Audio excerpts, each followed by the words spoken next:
Hello guys. आशा करता हूँ आप सब अच्छे होंगे। तो यार आज हम फिर एक नई वीडियो के साथ आए हैं और एक नए फैक्ट के साथ आए हैं। आशा करता हूँ आपको वीडियो अच्छी लगेगी, एंजॉय करेंगे और फैक्ट आपको कुछ हेल्प करेगा। चलिए तो हम वीडियो आगे लेकर चलते हैं। तो अभी एक रिपोर्ट पब्लिश हुई है जनरल जियो साइंस में, जिसमें बताया है कि जो हमारी अर्थ है उसका कोर असिमेट्रिक वे में ग्रो कर रहा है, और ऐसा अनुमान लगाया जा रहा है कि ये जो ग्रोथ है वो हमारे अर्थ के मैग्नेटिक फील्ड को भी कहीं ना कहीं जाके इन्फ्लुएंस करेगी। ठीक है। तो रिपोर्ट में ये कहा गया है कि यदि जब हम क्या करते हैं, जहाँ खड़े होते हैं जस्ट नीचे जाएंगे ना 3000 मील, तो हमें एक गोल बॉल जैसा स्ट्रक्चर मिलेगा। उसी बॉल जैसे स्ट्रक्चर को हम कोर कहते हैं। और बेसिकली जो कोर होती है वो आयरन से बनी होती है। आयरन इसलिए बना होता है क्योंकि आयरन बहुत ही ज़्यादा हाई वेट होता है, और इसी हाई वेट की वजह से आयरन सिंक कर जाता है और अर्थ के सेंटर में जाके पहुंच जाता है। और यही जब आयरन वहाँ पे जाके ठंडा होगा या एक प्रकार से शेप बनाएगा, तो उसी को हम बोल देते हैं आयरन बॉल। ठीक है। तो रिपोर्ट ने ये भी बोला है कि जो इनर कोर है हमारी वो कॉन्टिन्यूसली ही ग्रो कर रही है। कोई ये कल का फिनोमेना नहीं है कि रिसेंटली इसने ग्रोथ चालू करी हो।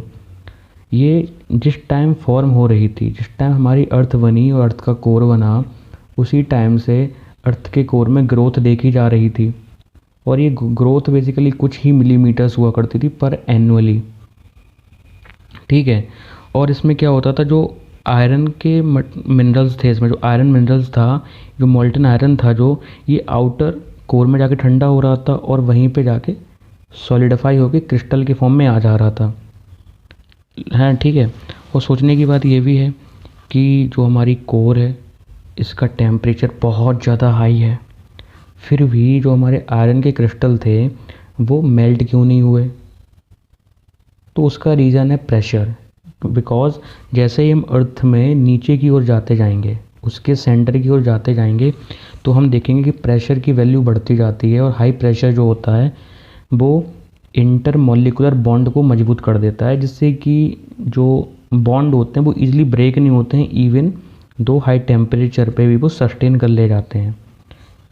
तो इस रिपोर्ट में यही बताया गया है कि जो अर्थ की कोर है और कोर का वो जो ईस्टर्न हाफ पार्ट है वो इंडोनेशिया के साइड ग्रो कर रहा है, और अप्रॉक्स 60% आयरन क्रिस्टल अगर हम देखें तो वो इसी ईस्टर्न पोर्शन में पाए जा रहे हैं, और रिमेनिंग 40% जो आयरन क्रिस्टल्स हैं वो वेस्टर्न पोर्शन पे पाए जा रहे हैं। तो ये जो अनइवन डिस्ट्रीब्यूशन है सॉलिड क्रिस्टल्स का, ये भी सोचने की बात है कि एक्चुअली हुआ कैसे। ठीक है। तो रिसर्चर्स ने इसको समझाने के लिए एक स्टडी कंडक्ट की, और उन्होंने एक हैवी स्टडी कंडक्ट करी है और जाके उन्होंने चीज़ें बताई। उनका मानना था कि जो एक पार्ट है जो कि ईस्टर्न हाफ पार्ट है वो वेस्टर्न हाफ पार्ट से बहुत तेज़ी से ग्रो कर रहा है। इससे होगा क्या, अर्थ की जो शेप है ऑब्वियसली वो चेंज होगी। अब वो स्फेरॉइड तो रहेगी नहीं, क्योंकि जब एक साइड अनइवन ग्रो करेगी और एक साइड उसके कंपैरिजन में थोड़ा स्लो मूव करेगी, तो एक प्रॉपर हम शेप की तो बात नहीं कर सकते हैं। लेकिन जो फ्रॉस्ट हैं, क्योंकि फ्रॉस्ट की टीम ही इस चीज़ को रिसर्च कर रही थी, तो उन्होंने बताया कि जो हमारी ग्रेविटी है, अर्थ की जो ग्रेविटी है वो कंपनसेट करेगी इस असिमेट्रिक ग्रोथ को, और पुश करेगी जो एक्सेस क्रिस्टल मटेरियल है इंडोनेशिया के साइड। मतलब जो ईस्टर्न हाफ ऑफ जो कोर है हमारी, उसमें जो एक्स्ट्रा मटेरियल पहुंच गया है आयरन का, उसको वो पुश करेंगे और उसको इवनली डिस्ट्रीब्यूट करेंगे। जिससे होगा क्या कि जो अर्थ है वो अपनी शेप को तो नहीं खोएगी, बट हाँ उसमें थोड़ी बहुत उसकी साइज में ग्रोथ हो जाएगी। तो और फ्रॉस्ट की जो टीम है एक बात को लेके वो और अनश्योर है कि ये जो क्रिस्टल थे जो कि अनइवनली फॉर्म हो रहे थे इनर कोर में, ठीक है, तो वो अनइवन हुए क्यों? वो एक साइड ज़्यादा क्यों हुए और एक साइड ज़्यादा नहीं हुए? ऐसा क्या हुआ? तो उनका ऐसा मानना है कि जो कोर के ऊपर अर्थ की, जैसे कि आउटर कोर है, मोल्टन मटेरियल की आती है, मेंटल जिसको बोल देते हैं, मेल्टन भी आती है, कोर आती है, तो शायद इनका कोई वजह होगा। और इन्होंने और फ्रॉस्ट और उनकी टीम ने इस फिनोमेना को एक ब्रॉडर टर्म पे लेके समझाया। उन्होंने कहा कि जो प्लेट टेक्टोनिक का फिनोमेना है शायद वो अर्थ के इस अनइवन डिस्ट्रीब्यूशन में हेल्प कर रहा है। उन्होंने कहा कि जो प्लेट्स होती हैं जब वो एक दूसरे की तरफ मूव करती हैं, मतलब जब वो कन्वर्जेंट मूव करेंगी तो वो टकराएंगी। जब टकराएंगी तो उनसे जो लाइटर वेट की या जो छोटी प्लेट होगी वो क्या करेगी, टूटेगी और सबडक्ट कर जाएगी, मतलब टूट के वो नीचे बैठ जाएगी मटेरियल में।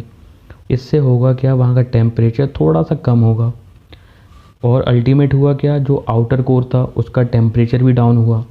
और आउटर टेम्परेचर जब आउटर कोर का डाउन होता है तो जो इनर कोर थी तो हो सकता है उसके भी ईस्टर्न पार्ट के ऊपर टेम्परेचर डाउन हो रहा हो, उसी वजह से शायद ये क्रिस्टल्स बने हों,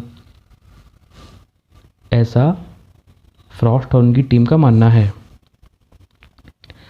और आपको पता होगा कि अर्थ का कोर कितना इम्पोर्टेंट है। यदि अर्थ के कोर में कोई भी डिस्टर्बेंस क्रिएट होता है तो ये सीधा हमारे मैग्नेटिक फील्ड को इम्पेक्ट करेगा। मैग्नेटिक फील्ड क्या है, अर्थ के चारों ओर एक प्रकार की मैग्नेटिक एनवलप प्रेजेंट होती है जो अर्थ को प्रोटेक्ट करती है कई सारे सेलेस्टियल फिनोमेना से। जैसे कि जो हमारा सन है, सन से सोलर विंड आती हैं। ये जो सोलर विंड होती हैं बहुत ही ज़्यादा चार्ज्ड एनर्जी पार्टिकल्स होते हैं जो अर्थ की तरफ आ रहे होते हैं।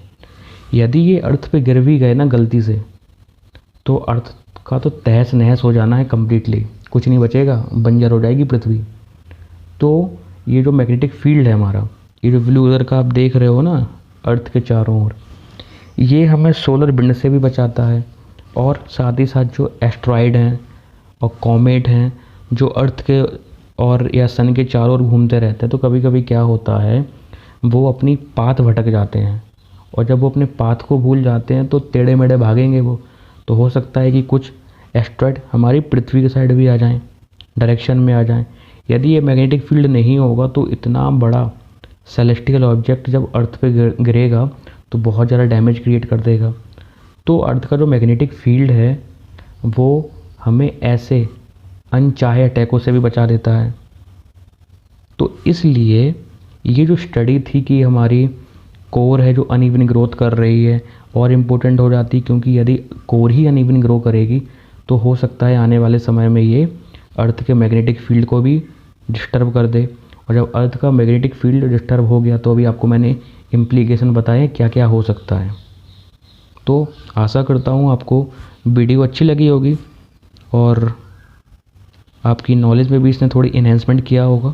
बाकी ठीक है, थैंक यू।